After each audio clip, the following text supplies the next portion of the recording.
अस्सलाम वालेकुम। शुरू करते हैं आज का लेक्चर। आज हम देखेंगे कार्डियोवास्कुलर डिसऑर्डर्स। कार्डियोवास्कुलर डिसऑर्डर जो उनसे हैं बहुत इंपॉर्टेंट टॉपिक है और पाकिस्तान में कॉमनली फाउंड होता है। डिजीज़ बहुत ज़्यादा कॉमन है इसकी, जिसमें एथेरोस्क्लेरोसिस, आर्टियोस्क्लेरोसिस और आगे मायोकार्डियल इन्फेक्शन हम रीड करेंगे। तो स्टार्ट करते हैं आज का लेक्चर। तो इसमें यह था मेन चीज़ आपने एक बात याद रखनी थी कि जो कार्डियोवास्कुलर डिसऑर्डर होते हैं ये हार्ट की डिजीज़ हैं। कार्डियो मीन हार्ट और वास्कुलर डिजीज़ उनकी नया आर्टरीज वगैरह की डिसीज़ होती हैं, जैसे कार्डियोवास्कुलर डिसऑर्डर कहेंगे। इसके बाद हम रीड करते हैं diseases that involve the heart और blood vessel collectively called the cardiovascular disorder. वही बात जिसके अंदर हार्ट और ब्लड वेसल के अंदर डिजीज़ हो, हार्ट या किसी ब्लड वेसल से कार्डियोवास्कुलर डिसऑर्डर कहेंगे। Similar cause mechanism and treatment, इनकी मैकेनिज्म और ट्रीटमेंट भी हम देखेंगे क्या होती है, आगे हम रीड करेंगे। द रिस्क फैक्टर जो से कार्डियोवास्कुलर डिजीज़, जो कि बहुत ज़्यादा मेन बात ये है कि आप कार्डियोवास्कुलर डिजीज़ से अगर बचना चाहते हैं तो क्या रिस्क फैक्टर है। Risk factors that lead to the cardiovascular disorder include the advanced age, diabetes, high blood pressure, concentration of low density lipid, and triglyceride, tobacco smoking, high blood pressure, obesity, and sedimentary cell। सबसे पहले तो एक age related आ जाता है। उसके बाद diabetes, sugar के जो पेशेंट होते हैं उनमें ज़्यादा हाई ब्लड प्रेशर वाले बहुत ज़्यादा रिस्क पे होते हैं। और लो डेंसिटी लिपिड, जिसके अंदर कोलेस्ट्रॉल वगैरह की अगर कमी हो जाए, जो कि गुड कोलेस्ट्रॉल है, वो अगर आपके पास कमी हो जाए तो उससे भी हार्ट डिजीज़ हो जाती है। जबकि बैड कोलेस्ट्रॉल अगर ज़्यादा हो जाए तो उससे हार्ट की प्रॉब्लम होती है। आगे हम ये करें ट्राइग्लिसराइड जो कैरिंग करती है। टोबैको स्मोकिंग बहुत ज़्यादा इन्फ्लुएंस करते हैं। High blood pressure, hypertension, obesity, मोटापा वगैरह, सेडेंट्री लाइफस्टाइल, ये सब बहुत मैटर करती हैं, जो कि कार्डियोवास्कुलर डिजीज़ का काज होती हैं। रिस्क फैक्टर इनसे बचा जाए तो आपका हार्ट की डिजीज़ से बहुत सारे बच सकते हैं। उसके बाद थीरोसिक्लोसिस, आर्टेरियोस्क्लेरोसिस होती क्या है। Arteriosclerosis and arteriosclerosis disease of arteries. बात याद रखनी है कि कोई हार्ट मसल की डिजीज़ नहीं है, ना कोई वाल्व की डिजीज़ है। This is disease of the arteries, heart की कुछ आर्टरीज हैं उनकी डिजीज़ है। This disease also lead to the heart disease, जो कि फिर बाकायदा एक हार्ट डिजीज़ की तरफ लीड कर, ज़ाहिर बात है डैमेज हो जाता है तो एक हार्ट डिजीज़ बन जाता है।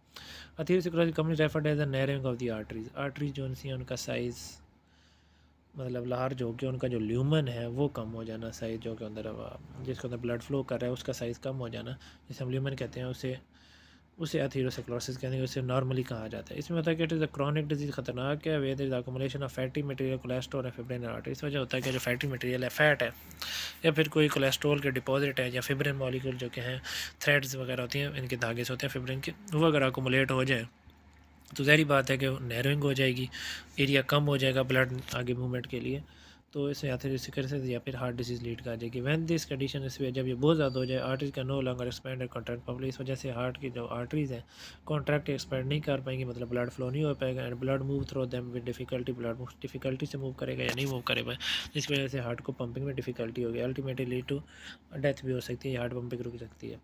इसके बाद एक और चीज़ होती है accumulation of cholesterol is the prime contributor. आजकल जो ज़्यादातर प्रॉब्लम चल रही है वो कोलेस्ट्रॉल इकट्ठा हो जाता है, अकोमुलेशन इकट्ठा हो जाना। It result in formation of multiple deposit और प्लीक बन जाते हैं विद इन आर्टरी। प्लीक मतलब छोटे छोटे डिपॉजिट।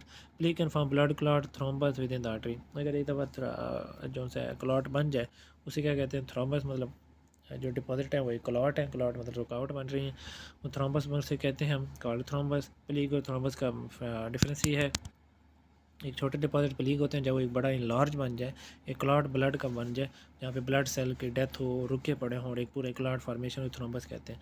अगर थ्रोम्बस को हटा जाए तो free floating is called embolus. अगर थ्रोम्बस और एम्बोलस में ये फ़र्क है, थ्रोम्बस एक जगह पे रुका रहता है, मतलब एक बॉल शेप है या कोई डिपॉजिट है तो एक जगह पे रुका रहता है, आर्टरी को रोक के रखता है, ब्लड मतलब सप्लाई नहीं होने देता। अगर वो मूवमेंट कर जाए और कभी इस जगह पे ब्लड की आर्टरी पे जा रहा है, कभी उस जगह पे जा रहा है, तो उसे एम्बोलस कहेंगे।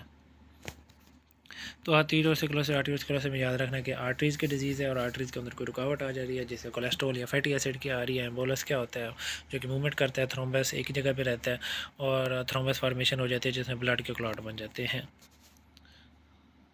ये देख सकते हैं आप कितना सीवियर कंडीशन है। सीवियर कंडीशन से मुराद है कि cardiovascular disorder are the major cause sudden and non accident develop as developing country. दोनों कंट्रीज़ में डेवलपिंग और नॉन डेवलपिंग सडन डेथ हो रही है किस वजह से, कार्डियोवास्कुलर डिसऑर्डर की वजह से।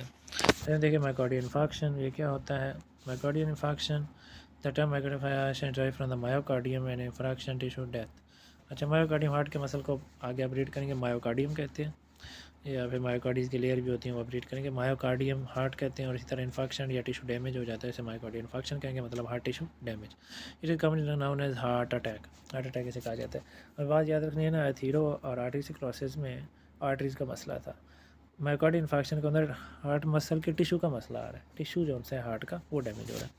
इट अगर when blood supply to the part of heart interrupt lead to death of the heart muscle. क्या हो जाता है, ब्लड सप्लाई रुका है किसी भी मसले से, हार्ट की आर्टरीज नहीं, कोई और प्रॉब्लम्स आई हैं जिसकी वजह से हार्ट को ब्लड नहीं मिल पाया, तो क्या होगा कि मसल टिश्यू डेथ होगी और हार्ट ज़ाहिर बात है हार्ट अटैक हो जाएगा।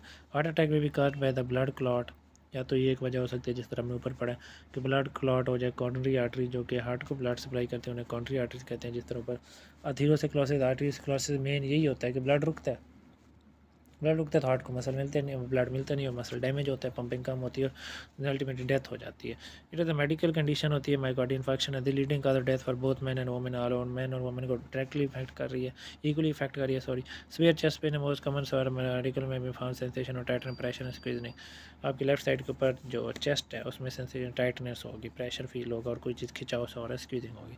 Pen radiate most out to the left arm, अपनी बात याद रखनी है जब लेफ्ट आर्म में ऐसा दर्द हो तो ज़ाहिर बात है हार्ट अटैक है, but may also radiate to lower jaw neck right arm and back. अच्छा, इसका जो इसे हम एंजाइना भी कहते हैं या फिर मायोकार्डियल इन्फेक्शन जो सा है उसके अंदर जो भी हार्ट रिलेटेड टिश्यू डैमेज होगा या हार्ट की पंपिंग रुकेंगी उसकी पेन हमेशा लेफ़्ट आर्म में होगी, आपके लोअर जा लेफ़्ट वाले लोअर जा नेक में दर्द होगी, फिर राइट आर्म एंड बैक की तरफ भी दर्द जाएगी, लॉस ऑफ कॉन्शियसनेस, बंदा बेहोश हो जाता है और इवन सडन डेथ अगर आप उससे फर्स्ट एड ना दें जो कि देनी चाहिए, लेकिन वो या फिर आपसे अगर उस टाइम कोई ना हो तो डेथ अगर हो सकती है। देखते हैं आगे, मेन बात है कि ये भी सुन लें approximately 1/4 myocardial infection without chest pain और एक्सेट्रा। कुछ तो ऐसे होते हैं कि जो कि सडन इतने सडन होते हैं कि चेस्ट पेन ही नहीं होती, बंदे की डेथ हो जाती है।